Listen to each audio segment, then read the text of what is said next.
Grade 12 Physics Chapter 3 Section 1က Laminar and Turbulent Flow ဆိုတဲ့အကြောင်းကိုလေ့လာပါမယ်။ Laminar Flow ဆိုတာကအလွှာလိုက်စီးမျောမှုလို့ဘာသာပြန်ထားတယ်။အရေထဲမှာ molecule အလွှာလိုက်ရှိတယ်။အဲ့ဒီ molecule အလွှာတွေကသူ့အလွှာလိုက်သူပဲစီးမျောသွားတယ်။တစ်ခုနဲ့တစ်ခုနဲ့ရောရှက်သွားခြင်းမရှိဘူး။နောက်တစ်ခုက Turbulent Flow ကကြရက်ထစီးမျောမှုဆိုပြီးတော့ဘာသာပြန်ထားတယ်။ကြရက်ထစီးမျောမှုဆိုတာကစီးဆင်းနေတဲ့အရေကဝဲကြရက်တွေထပြီးတော့ဟိုဘက်ကူးလိုက်ဒီဘက်ကူးလိုက်အဲ့ဒါလိုဖြစ်နေတယ်။အဲ့ဒါကိုကြရက်ထစီးမျောမှုလို့ခေါ်တယ်။ Fluid is either liquid or gas. Fluid လို့ပြောလိုက်ရင်အရေလည်းဖြစ်နိုင်တယ်အငွေ့လည်းဖြစ်နိုင်တယ်The volume of a gas ဓာတ်ငွေ့တစ်ခုရဲ့ဒုတွေက depends on မိခိုတယ်ဘယ်ပေါ်မှာလဲ pressure ပေါ်မှာမိခိုတယ်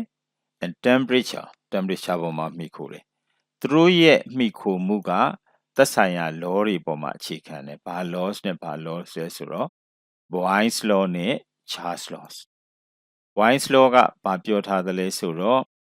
at a given temperature the volume of a certain mass of gas is inversely proportional to the pressure of the gas နော် Boyle's law က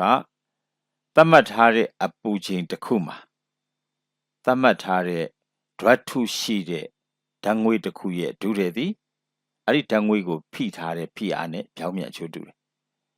တအားဖိထားရင်ဒုရည်ကတိတိကျုံကျုံလေးဖြစ်သွားမယ်ဖိတာနည်းရင်ဒုရည်ကပွား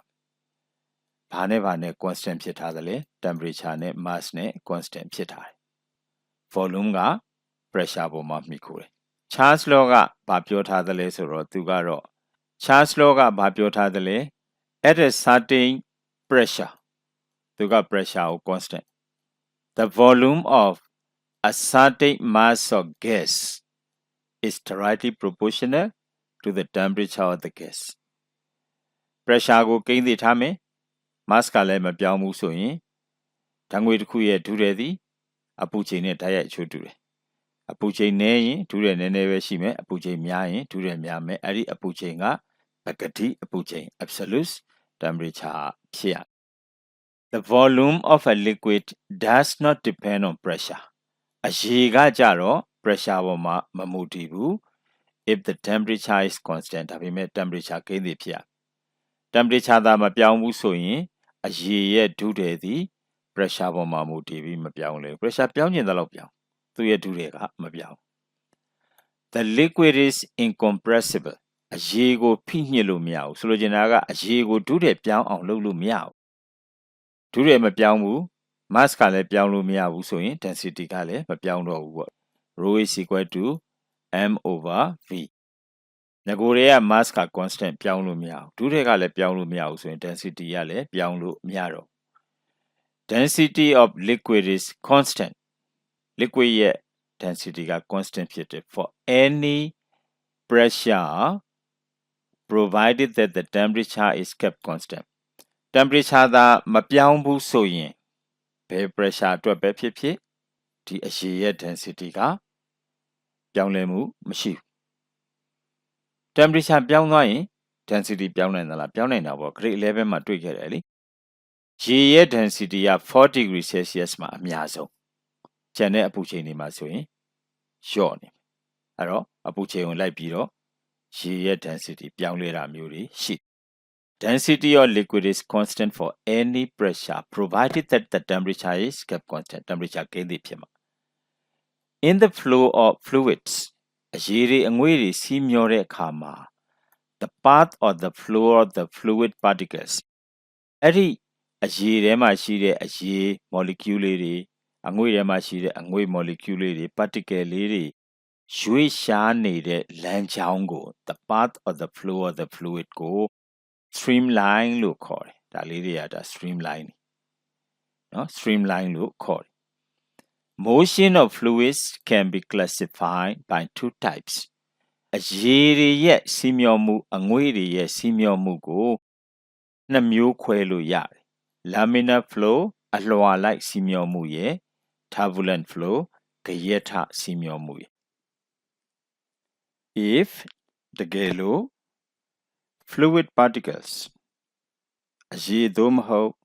အငွေ့ထဲမှာရှိတဲ့အမှုန်ကလေးတွေဟာ are moving steady ပုံမှန်အတိုင်းရွေ့ရှာနေတယ်ပုံမှန်အတိုင်းရွေ့နေတယ်ဆိုတာဘေးကိုလည်းမတိုက်ဘူးဟိုဝင်ဒီထွက်လည်းမလုပ်ဘူးကိုလမ်းချောင်းနဲ့ကိုသွားနေတာကိုပြောတာ in smooth paths သူ့ရဲ့ချောမွတ်တဲ့လမ်းချောင်းလေးတွေအတိုင်း in layers သူ့ layer နဲ့သူသွားတယ်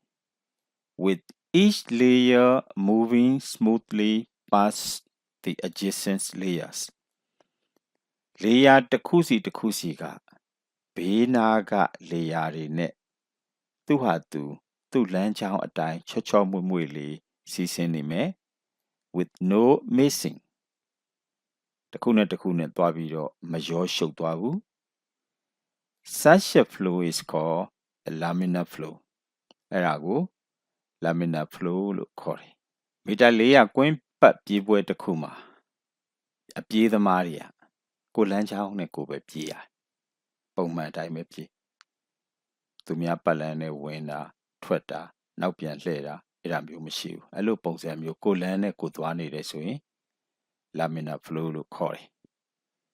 မဟုတ်ဘူးဆိုရင်တော့ laminar flow မဟုတ်တော့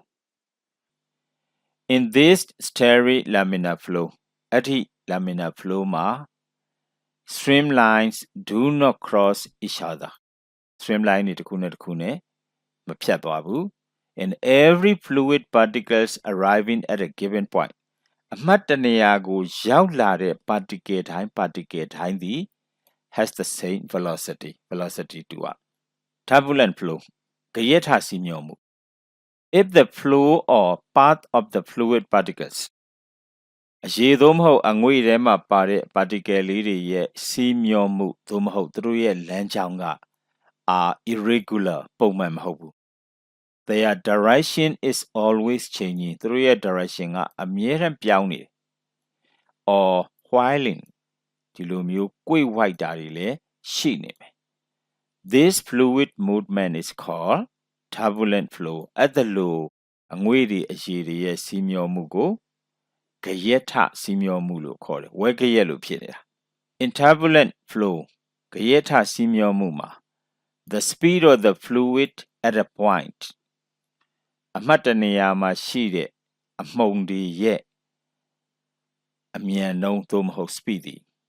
at a point is continuously undergoing changes တစ်ချိန်လုံးပြောင်းလဲနေမယ် in both magnitude လည်းပြောင်းမယ် direction လည်းပြောင်း ideal laminar fluid flow considers the following facts ideal ဆိုတာကပြောစရာအပြစ်မရှိတာအပြစ်မရှိဘူးဆိုတော့ဘာအပြစ်မှမရှိဘူးဆိုတာတော့ဖြစ်နိုင်ဘူးလေအဲ့တော့ကိုလိုချင်တဲ့အချက်တွေမှာအားလုံးပြည့်စုံတယ်ဆိုရင်အဲ့ဒါကို ideal လို့ခေါ်တယ်ကိုလိုချင်တဲ့အချက်တွေ၅ချက်ရှိအဲ့ဒီ၅ချက်စလုံးပြည့်စုံတယ် okay အဲ့ဒါဆိုရင် ideal ပဲအဲ့တော့ ideal laminar fluid အလွှာလိုက်စီမျောမှုမှာစံဝင်တဲ့အရေတွေမှာဘာကုန်သတ္တိတွေရှိသလဲဆိုတော့ the fluid is incompressible အဲ့ဒီ fluid ကိုဖိညှစ်လို့မရဘူးဆိုလိုချင်တာက density မပြောင်း the flow has no friction ဆိုတာကအရေအတွင်းမှာအရေရဲ့အတွင်းထဲမှာအရေအချင်းချင်းပုတ်ဆွဲမှုပုတ်ပြီးတော့ဆွဲထားတယ်ပြေးမသွားဘူး or friction may be neglected အဲ့တော့အရေထဲကအရေအချင်းချင်းဆွဲတာကိုလစ်လူရှုလို့ရတယ်အရေအချင်းချင်းဆွဲတယ်ဆိုတာဘာလဲ viscosity လို့ခေါ်တယ် internal friction in fluids is called viscosity အရေထဲမှာအရေတွေအချင်းချင်းအရေမော်လီကျူးတွေအချင်းချင်းပြန်ဆွဲနေတယ်မရွေ့နိုင်အောင်ဆွဲနေတယ်မြန်မသွားနိုင်အောင်ဆွဲနေတယ်အဲ့ဒါကို viscosity အရေရဲ့ဆေးပြစ်မှုလို့ခေါ်တယ် and hence laminar flow မှာဆိုရင်တော့ zero viscosity အဲ့တော့ဆေးပြစ်မှုကိုလေ့လာခြင်းနဲ့ဆိုရင်ကတ်ထူချောလေးတစ်ရွက်ကိုဖြစ်ယူ အဲ့လိုမှမဟုတ်ရင် plastic ကတ်ထူလေးကိုယူချင်းယူမယူချင်းလဲဖန်ကိုယူပြီးတော့အဲ့ဒါလေးကို45ဒီဂရီလောက်စောင်းလာလိုက်ခါဆောင်းလေးထားလိုက်ထားပြီးတော့တစ်ဖက်ကနေရေကိုအသာလေးလောင်းချနောက်တစ်ဖက်ကနေတကြားရေသို့မဟုတ်ပြားရေကိုလောင်းချ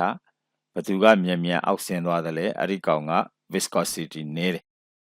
လှုပ်လဲနဲ့မဆင်းကျင်သလိုလှုပ်နေတယ်ဆိုရင်တော့အဲ့ဒါက viscosity များလို့ the fluid flow is laminar steric ခုန ID laminar လို့ပြောရင်သူက laminar အလွှာလိုက်စီမျောမှုပဲဖြစ်ရမယ် and turbulent flow is not taken into account ကြက်ထစီမျောမှုကိုထည့်မစဉ်းစားဘူး for example ဥပမာပြောရရင် sea breezes laminar flow ညနေခင်းမှာပင်လယ်ကမ်းခြေနားသွားရင်အသာလေးဖြည်းဖြည်းညင်တိုက်ခတ်လာတဲ့လေပြေလေညှင်းလေးအဲ့ဒါက laminar flow and storm is a turbulent flow မုန်တိုင်းကြီးကျလာပြီဆိုရင်လေကဝိတ်ဝိုက်ပြီးတော့တိုက်တယ်အဲ့ဒါဆိုရင်သူက turbulent flow ကြက်ထစီမျောမှုဖြစ်တယ်